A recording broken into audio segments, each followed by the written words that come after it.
अभी तक मैंने आपसे दरवाजे में फंसे सर की बात की। अभी तक मैंने आपसे खाली लाश के बक्से की बात की। अभी तक मैंने आपसे एक सीरियल किलर की बात की जो बाथरूम में बेधड़क घुस गया। पर क्या मैंने आपसे ये बात की?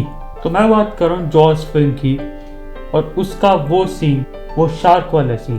तो उस सीन के अंदर ऐसा था क्या?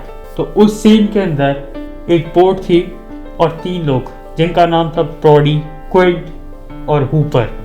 अब ये तीनों ही लोग बोट पर थे, समंदर के बीचों बीच थे और इन्हें ये बात पता थी कि समंदर के अंदर शार्क है, पर उसे देखा नहीं था। अब इस वजह से ये तीनों ही कहीं ना कहीं माइंड फ्री थे। जहाँ पर ब्रॉडी चुम तैयार कर रहा था।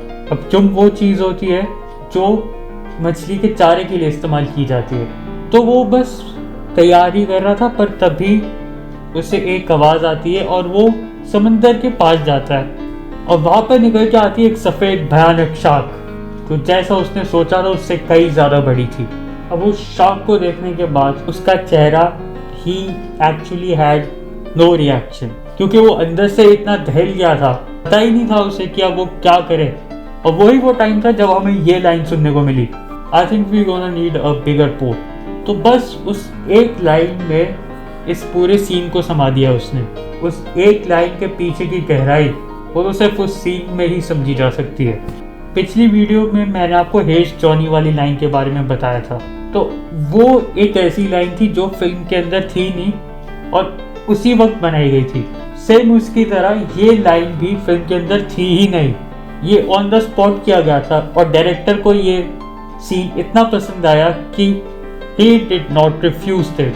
अब ये चीज़ फिल्म को स्पेशल कैसे बनाती है? तो फिल्म की जो अभी तक की टोन है वो मिस्ट्री की चल रही थी, पर उस एक सीन की वजह से पूरी की पूरी टोन ही चेंज हो गई और फिल्म बन गई एक सर्वाइवल थ्रिलर। ये जो लाइन ब्रॉडी ने कही थी that was actually a humorous line, but उस ह्यूमर से आने वाले खतरे की और अच्छे से डेफिनेशन देखने को मिली, क्योंकि कहीं ना कहीं बिकॉज ऑफ दैट लाइन एक सस्पेंस क्रिएट करने की कोशिश करी गई थी।